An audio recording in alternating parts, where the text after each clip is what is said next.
Baik, kita lanjutkan kajian kita, masih membahas tafsir dari surah Al-Baqarah,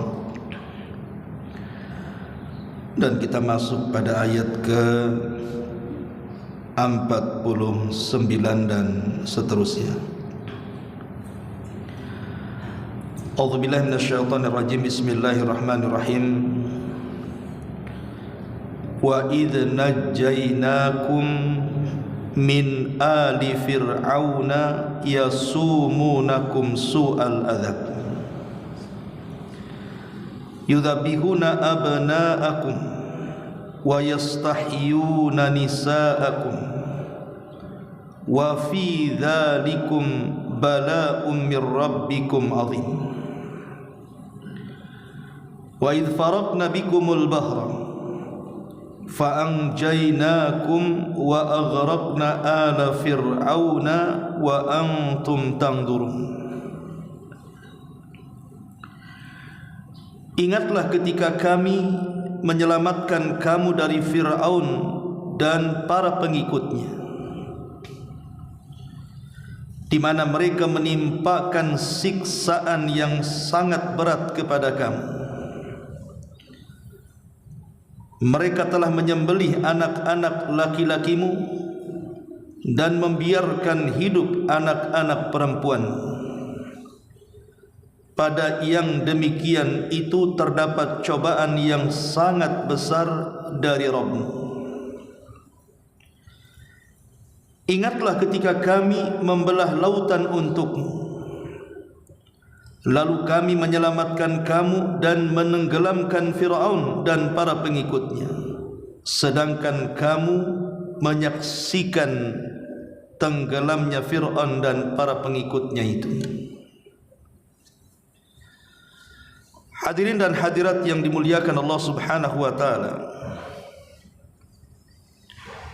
dua ayat ini mengkisahkan kepada kita tentang kisah Fir'aun. Sebelum ayat ini, Allah Subhanahu wa ta'ala mengingatkan tentang nikmat yang Allah anugerahkan kepada Bani Israel, di mana di antara nikmat yang Allah anugerahkan kepada Bani Israel adalah diselamatkan mereka dari Fir'aun dan juga para pengikutnya. Jadi Nabi SAW membacakan kisah Fir'aun di hadapan orang-orang Yahudi Madinah, supaya orang-orang Yahudi Madinah tahu bahwa kakek buyut mereka Bani Israel diselamatkan oleh Allah Subhanahu wa ta'ala dari Fir'aun ini. Kemudian Nabi SAW membacakan ayat ini di depan orang-orang Yahudi. Tentu ketika Nabi SAW mengkisahkan Fir'aun dan Bani Israel di hadapan orang Yahudi, bukan karang-karang Nabi, karena kita tahu Rasul itu tidak bisa baca dan tidak bisa menulis. Bagaimana mungkin dia akan menceritakan tentang kisah umat terdahulu? Lalu kenapa Nabi SAW sanggup dan mampu menceritakan umat-umat terdahulu? Melainkan karena wahyu yang Allah wahyukan kepadanya. Dia bisa menceritakan kisah-kisah umat dahulu karena wahyu yang Allah wahyukan kepada Nabi SAW. Di sini Allah Subhanahu wa ta'ala mengatakan, wa idh najjaynakum min ali fir'auna. Ingatlah ketika kami menyelamatkan kamu dari Fir'aun dan pengikut-pengikutnya. Siapa Fir'aun di sini?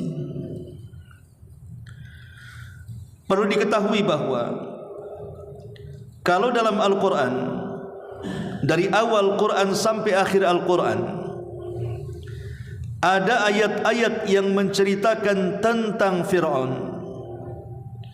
Ketahuilah bahwa yang dimaksud Fir'aun dalam Quran itu adalah Fir'aun yang ada di zaman Nabi Musa alaihi salatu wassalam. Karena Fir'aun itu banyak. Di zaman Nabi Yusuf juga rajanya Fir'aun. Karena Fir'aun itu istilah, gelar bagi raja yang menguasai Mesir, sama dengan gelar Kisra bagi yang menguasai Persia dan Kaisar bagi yang menguasai Romawi, ataupun Tuba di zaman kuno yang menguasai Yaman. Maka raja-raja tersebut diistilahkan seperti itu. Atau Ethiopia digelar rajanya seperti An-Najasi. Lalu siapakah Fir'aun yang ada di zaman Nabi Musa alaihi salatu wassalam itu? Jumhur ahli tafsir mengatakan yang dimaksud Fir'aun yang ada di zaman Nabi Musa adalah Ramsis yang kedua. Jadi Fir'aun yang ada di zaman Nabi Musa itu adalah Ramsis Ats-Tsani, Ramsis yang kedua. Itulah yang ditemukan jasadnya, kemudian dimumikan, dan hari ini menjadi objek wisata jasadnya. Siapapun yang ke Mesir kemudian ingin melihat Fir'aun, maka akan diperlihatkan ada di sebuah kotak kaca dan bisa dilihat. Lah ada yang mengatakan bahwa Fir'aun yang ditemukan itu dari lautan adalah Ramsis yang kedua, dan itulah Fir'aun yang hidup di zaman Nabi Musa. Tapi ada juga yang mengatakan bahwa yang dimaksud adalah putranya, bukan Ramsis Ats-Tsani, bukan Ramsis yang kedua, tapi putra Ramsis yang kedua. Karena sebagian ijtihad ulama kontemporer mengatakan bahwa Nabi Musa alaihi salatu wassalam hidup di dua Fir'aun, Ramsis yang kedua dan anak dari Ramsis yang kedua. Lah yang diceritakan adalah anaknya yang sangat bengis dan sangat kejam sekali.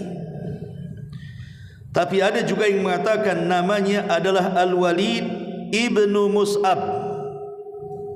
Jadi Fir'aun yang kedua atau anak daripada Fir'aun yang kedua namanya Al-Walid ibn Mus'ab ibn Rayyan.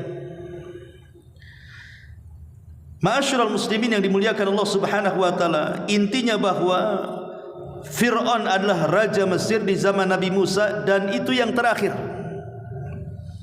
Karena setelah ditenggelamkan oleh Allah Azza wa Jalla sudah tidak ada lagi keturunannya. Apalagi Fir'aun di zaman Nabi Musa semua anak-anaknya perempuan, tidak ada yang laki-laki sebagai penerus kerajaan. Ma'asyiral muslimin yang dimuliakan Allah Subhanahu wa taala, di sini Allah Subhanahu wa taala katakan, wa idza najjaynakum min ali fir'auna yasumunakum su'al adzab yudzabbihuna abna'akum wa yastahyuna nisa'akum. Dan ingatlah ketika kami menyelamatkan kamu dari Fir'aun dan para pengikutnya, di mana mereka Fir'aun dan para pengikutnya menimpakan siksaan yang sangat berat kepada kamu. Maksudnya Bani Israel, mereka menyembelih anak laki-lakimu dan membiarkan hidup anak perempuan. Apa penyebab Fir'aun kemudian sebengis ini, sesadis ini? Para ulama tafsir mengatakan ada dua penyebab kenapa Fir'aun sampai seperti ini sadisnya, menggenosida anak-anak laki-laki sehingga kalau bisa anak-anak laki-laki yang Bani Israel tidak ada lagi ada keturunan. Betul-betul membuat genosida besar-besaran seperti yang dilakukan Israel kepada anak-anak Palestina. Cuman bedanya, kalau dahulu Fir'aun yang menggenosida orang-orang Yahudi, sekarang orang-orang Yahudi pula yang menggenosida kaum muslimin.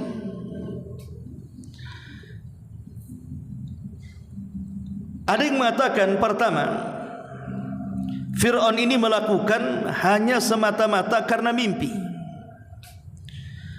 Jadi Fir'aun ini bermimpi dalam mimpinya yang berulang-ulang itu. Ada api yang berasal dari Palestina, di mana api ini kemudian mengarah menuju Mesir, di mana api yang mengarah dari Palestina menuju Mesir ini melahap seluruh kerajaan Fir'aun, kecuali perkampungan Bani Israel tidak terlahap api. Lah mimpi yang seperti ini terulang-ulang.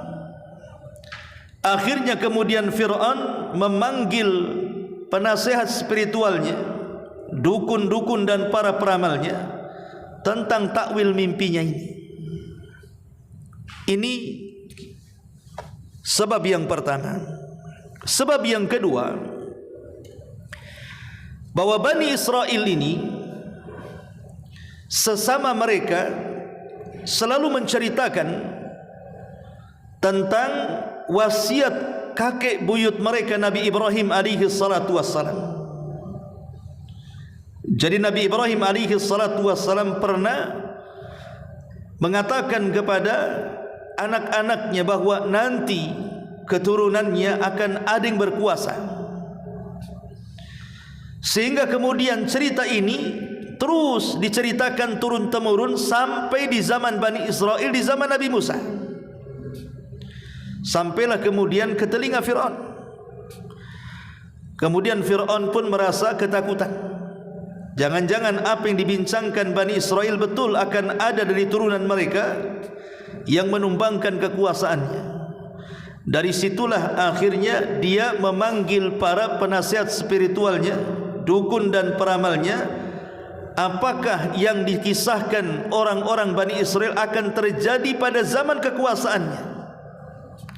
Dari situlah kemudian para dukun paranormal mereka pun mentakwilkan bahwa kalau begitu Fir'aun harus membasmi seluruh keturunan Bani Israel. Maka sejak itulah Fir'aun menjadi sadis. Setiap ada wanita-wanita Bani Israel yang melahirkan, dilihat kelaminnya. Kalau laki-laki bantai, perempuan dibiarkan. Kalau ada wanita hamil, ditunggu kehamilannya sampai kelahirannya. Kemudian dilihat kelaminnya, laki-laki bunuh, perempuan dibiarkan. Begitulah berjalan sampai beberapa waktu yang cukup lama, sehingga membuat kekhawatiran Bani Israel, membuat ketakutan mencekam di tengah-tengah Bani Israel, terutama wanita-wanita yang hamil. Mereka takut kalau seandainya anak mereka laki-laki dipastikan akan dibunuh. Sampai akhirnya para uqala kaum Kibti, orang-orang yang berakal dari menteri-menterinya Fir'aun ini, membisikkan di telinga Fir'aun, kalau seandainya genosida ini terus berlanjut, setiap hari membunuh anak laki-laki dan membiarkan anak perempuan, lama-lama Bani Israel ini keturunannya akan habis. Dan ini akan mengguncang tatanan kehidupan Mesir. Karena Allah anugerahkan Bani Israel ini otaknya cerdas. Dialah yang membangun Mesir. Jadi yang membangun, kalau istilah zaman sekarang ini, yang membangun jalan, yang bekerja di rumah sakit, orang-orang yang memang cerdas, pandai dan juga punya skill dan begitu seterusnya, itu rata-rata orang-orang Bani Israel. Kalau mereka kemudian dibantai sehingga yang tua kemudian mati, kemudian yang kecil juga mati, dibunuh, maka siapa yang akan membangun perekonomian Mesir? Akhirnya Fir'aun membuat kebijakan yang kedua. Kalau begitu kita buat 1 tahun pembantaian dan 1 tahun pembiaran. Lah di tahun pembiaran tidak ada pembunuhan dalam 1 tahun itu. Maka ibunda Nabi Musa alaihi salatu wassalam ketika itu hamil dan melahirkan. Lahirlah Nabi Allah Harun alaihi salam. Selamat dia. karena lahir di tahun tidak ada pembantaian. Tapi di tahun yang ada pembantaian, kemudian ibunya Nabi Musa hamil dan dia menyembunyikan kehamilannya sampai kelahirannya. Sebab kalau seandainya kemudian anak yang lahir laki-laki dipastikan dibunuh, maka ibunya kemudian menyembunyikan kehamilannya sampai kelahirannya. Ketika melahirkan rupanya lahir bayi Musa. Karena Musa ini adalah calon seorang nabi yang dipilih oleh Allah Subhanahu wa taala, maka Allah ilhamkan kepada ibunya Nabi Musa. Wa auhayna ila ummi Musa an alqi, dan Allah mengilhamkan kepada ibunya Nabi Musa agar ibunya kemudian menghanyutkan bayinya. Maka tergesa-gesalah ibunya mencari tukang kayu, mebel mungkin bahasa kitanya, untuk membuat kotak. Karena tergesa-gesa akhirnya kotaknya pun tidak sempurna. Lah kotak ini disebut tabut. Lah tabut inilah yang kelak setelah Nabi Musa meninggal, kemudian jauh dari zamannya sampai di zaman Jalut, di zaman Tolut, ketika memerangi Jalut, kotak ini akan menjadi kotak keramat. Karena nanti siapapun yang berperang dan pemimpin Bani Israel memegang kotak itu, diyakini akan menang peperangannya. Makanya saat Bani Israel tidak mau dipimpin para nabi, dan nabi terakhir adalah Nabi Samuel, mereka meminta kepada Nabi Samuel untuk diangkat seorang pemimpin bukan dari kalangan para nabi. Maka Nabi Samuel memilih seorang laki-laki miskin namanya Tolut. Pada awalnya Bani Israel menolak, ngapain kok si Tolut jadi pemimpin kami? Dia kan orang miskin, orang-orang kaya banyak di tengah-tengah kami. Tapi Nabi Samuel mengatakan, ya betul Tolut miskin, tapi dia punya kecerdasan, punya kekuatan dan lihai dalam kepemimpinan.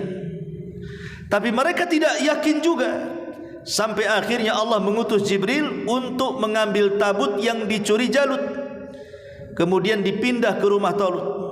Saat Tolut menampakkan kotak yang pernah bayi Musa dihanyutkan di dalamnya, yang disebut dengan tabut, barulah Bani Israel yakin bahwa Tolut akan memenangkan peperangan melawan Jalut. Dan itu disebutkan kisahnya di dalam Al-Quran Al-Karim. Nanti akan sampai juga di dalam surah Al-Baqarah juga tentang kisah Tolut dan Jalut itu. Intinya bahwa ibundanya Nabi Musa meletakkan Musa dalam kotak itu karena kurang kencang talinya. Karena kan apabila Musa lapar ditarik, kemudian disusui, setelah disusui diletakkan lagi, dihanyutkan lagi, tak sadar kemudian putus talinya. Hanyutlah kotak itu sampai ke istana Fir'aun. Di dalam istana Fir'aun itu, kita tahu bahwa Fir'aun ini Ramses yang kedua menurut jumhur ulama tadi. Fir'aun itu tidak punya anak laki-laki, semua anak perempuan. Lah salah satu anak perempuan Fir'aun ini sakit parah, dicarikan dukun ke sana kemari tak sembuh-sembuh. Sampai akhirnya ada seorang peramal meramalkan, kalau anakmu ingin sembuh, maka usaplah dengan kotak yang pertama kali dilempar ke sungai Nil. Itu menurut ramalan dukunnya. Karena di zaman Fir'aun itu kan memang perdukunan luar biasa merebak di mana-mana. Makanya mukjizat Nabi Musa pun kelak akan mirip-mirip seperti dukun. Keanehan-keanehan, tongkat jadi ular, tangan bercahaya dan begitu seterusnya. Tapi itu bukan sihir, itu mukjizat. Jadi ketika kemudian Asiyah bintu Muzahim berjalan-jalan di pinggir sungai Nil, dari kejauhan dia melihat kotak. Jangan-jangan itu kotak yang dimaksud oleh peramal yang bisa menyembuhkan putrinya. Maka diperintahkan orang-orang untuk mengambil kotak itu. Rupanya ketika dibuka ada bayi yang sangat lucu sekali. Karena Asiyah tidak punya anak laki-laki, Allah tanamkan rasa cinta di hatinya. Ketika melihat Musa kecil langsung jatuh cinta. dan langsung mengangkat sebagai anak angkatnya. Ketika Fir'aun tahu di kotak itu ada bayi, sempat dia menghunus pedangnya dan akan membunuhnya. Tapi Asia menghalanginya dan mengatakan, Jangan, mudah-mudahan bayi ini akan menjadi qurratu ainin li walaka, akan menjadi penyejuk mata untukku dan untukmu. Kata Fir'aun, tidak, itu penyejuk mata untukmu, tidak untukku. Sebab itulah Fir'aun tidak dapat hidayah. Coba kalau seandainya Fir'aun, ketika Asia bintu Muzahim, wanita terbaik dunia ini, istri Fir'aun ini, yang beriman kepada syariat Nabi Musa, yang dikatakan Nabi SAW, kamu laminar rijal kathirun, laki-laki yang sempurna itu banyak, tapi wanita yang sempurna cuma 4. Pertama Asia bintu Muzahim, istri daripada Fir'aun. Yang kedua Maryam bintu Imran, ibunda Isa bin Maryam. Yang ketiga Khadijah bintu Khuwailid, istri daripada Nabi. Dan yang keempat Fatimah, putri Nabi SAW. Lah Asia kalau seandainya ketika mengatakan kepada Fir'aun ini, mudah-mudahan menjadi penyejuk mataku dan matamu, dan Fir'aun mengiyahkan, dipastikan Fir'aun dapat hidayah. Tapi karena Fir'aun mengatakan tidak, itu menyejukkan matamu saja, tidak menyejukkan mataku, maka sebab itu Fir'aun tidak dapat hidayah, mati dalam kondisi di atas kekafirannya. Singkat cerita, akhirnya Musa pun tumbuh di istana Fir'aun sampai dewasa. Ada peristiwa pembunuhan ketika ada anak muda dari Bani Israel dan anak muda dari kaum Fir'aun berkelahi, kemudian meminta pertolongan. Saat itu Musa lewat, maka Musa menolong anak muda dari Bani Israel dan tanpa sadar membunuh anak dari pejabat kaum Kipti, pejabat Fir'aun. Ketakutan Musa, maka dia lari dari Mesir menuju Madian. Sampai di Madian berjumpa dengan Syuaib, bukan Nabi, orang baik, punya anak putri, kemudian menikah. Setelah 10 tahun lamanya dia menikah, kemudian punya anak, dia pun pergi menuju Mesir. Di tengah jalan Allah berikan wahyu, diangkat menjadi Nabi dan Rasul, dan disuruh untuk berdakwah kepada Fir'aun. Singkat cerita, akhirnya Musa pun berangkat menemui Fir'aun dan berdakwah. Macam-macam peristiwa yang terjadi, sampai pada waktunya ketika Fir'aun menantang duel dengan tukang sihirnya, dan Musa memenangkannya, sampai seluruh tukang sihirnya beriman kepada syariat Musa dan sujud. Akhirnya Fir'aun marah dan membantai tukang-tukang sihirnya. Sejak itu senyap, tidak ada masalah. Musa tetap berdakwah di tengah-tengah perkampungan Bani Israel, dan Fir'aun pun tidak mengganggunya. Tetapi setiap datang mukjizat, mulai dari banyaknya katak di mana-mana, kemudian kutu di mana-mana, belalang di mana-mana, sungai jadi darah, dan begitu seterusnya, tidak kunjung menjadikan beriman Bani Israel dan kaum Kipti. Maka Nabi Musa berdoa kepada Allah Azza wa Jalla. Maka Allah memerintahkan agar Musa membawa Bani Israel ke tanah perjanjian. Masalahnya, kalau begitu saja pergi, tentu mereka akan dibantai oleh Fir'aun. Akhirnya kemudian Nabi Musa dan juga Bani Israel membuat siasat. Dengan cara apa? Dengan cara melakukan perayaan. Ingin melakukan perayaan, padahal di balik perayaan itu persiapan untuk kabur dari Mesir. Sebagian mereka meminjam kepada kaum Kipti, kaum Fir'aun, perhiasan emas dan begitu seterusnya untuk bekal jalan. Setelah pada waktunya, Musa pun membawa Bani Israel kemudian lari dari Mesir menuju tanah perjanjian di Palestina. Keberangkatan Nabi Musa dan juga Bani Israel ketahuan oleh Fir'aun. Maka Fir'aun marah, kemudian mempersiapkan pasukan besar. Ada yang mengatakan bahwa jumlah orang-orang yang dibawa oleh Nabi Musa alaihi salatu wassalam, Bani Israel itu sekitar 900.000. 900.000 Bani Israel, hampir 1 juta orang. Banyak. Ya.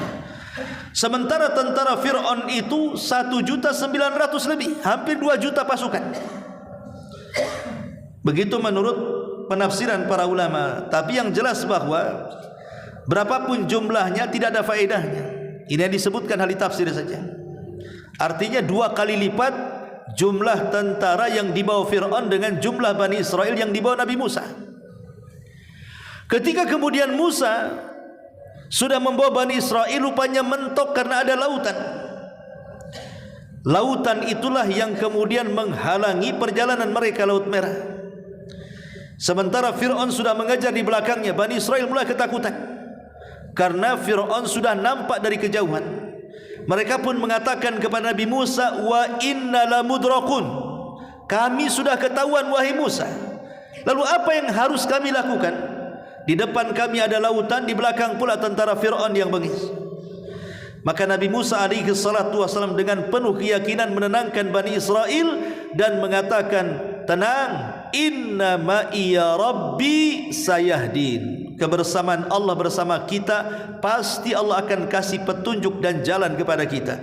Kenapa begitu yakin Musa dengan perkataan seperti ini? Karena Musa ingat di masa kecil, ketika dia bayi terhanyut di kotak, Allah selamatkan. Sekarang dia sudah menjadi nabi, masa Allah tidak selamatkan? Makanya dia mengatakan, ingat kebersamaan Allah bersama kita, pasti Allah akan carikan jalan keluar. Disitulah Jibril turun, menjelma sebagai manusia, kemudian membisikkan di telinga Musa untuk memukulkan tongkatnya di lautan. Ketika tongkat itu dipukulkan, tiba-tiba lautan terbelah menjadi 12 jalan. Kenapa 12 jalan? Karena Bani Israel terdiri daripada 12 kabilah. Jadi masing-masing kabilah ada jalannya masing-masing. Maka diselamatkanlah kemudian Bani Israel oleh Musa dari 12 jalan itu. Lah Fir'aun yang tidak tahu menahu tentang pembelahan lautan ini, disangkanya jalan, maka dia pun menerabas jalan itu. Ketika Musa sudah ada di ujung lautan dan Fir'aun masih ada di pertengahan lautan, maka Jibril memerintahkan kepada Musa untuk memukulkan kedua kalinya tongkat tersebut. Keajaiban kemudian terjadi, lautan itu menyatu kembali. Disitulah Fir'aun Allah tenggelamkan. Bahkan Fir'aun dia sempat beriman dan mengatakan, amantu bima amanat bihi Banu Israel. Ya Allah, aku bertobat dan aku beriman dengan apa yang diimani Bani Israel. Artinya Fir'aun mengakui tentang kebenaran agama Musa. Tapi apa gunanya? Walaupun dia bertobat, mengucapkan la ilaha illallah sekalipun, saat kondisi nyawa sudah di kerongkongan, enggak ada manfaatnya. Makanya Allah Subhanahu wa taala mengatakan, al-an wa qad asaita qablu wa kunta minal mufsidin. Sekarang kau baru tobat wahai Fir'aun, sementara dulu kau ahli maksiat dan perusak. Maka Allah mengatakan, fal yawma nunajjika bi badanika litakuna liman khalfaka ayah wa inna katsiran minan nasi an ayatina laghafilun.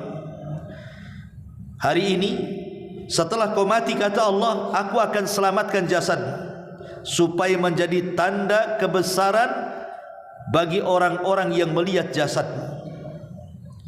Jadi Fir'aun walaupun sempat mengucapkan amantu bima amanat bihi Banu Israel, bertobat kepada Allah Subhanahu wa taala, maka Fir'aun tidak dianggap beriman, dia tetap dianggap kafir.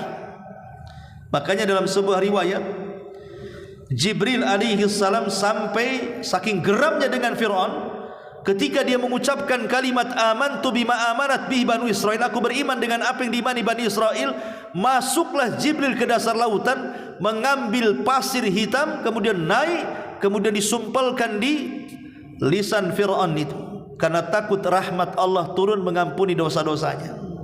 Karena Jibril mengatakan orang seperti itu tidak layak mendapatkan rahmat. Ma'asyiral muslimin yang dimuliakan Allah Azza wa Jalla, dari sini Allah Subhanahu wa taala mengatakan, wa id faraqna bikumul bahra fa anjaynakum wa aghraqna ala fir'auna wa antum tanzurun. Ingatlah ketika kami membelah untukmu lautan, lalu kami menyelamatkan kamu dan menenggelamkan Fir'aun dan para pengikutnya, sementara kalian wahai Bani Israel menyaksikan dengan mata-mata kalian. Tetapi masalahnya, Bani Israel yang sudah menyaksikan, yang selama ini raja tiran Fir'aun ini, yang sudah menyiksa anak-anak mereka bahkan membantainya,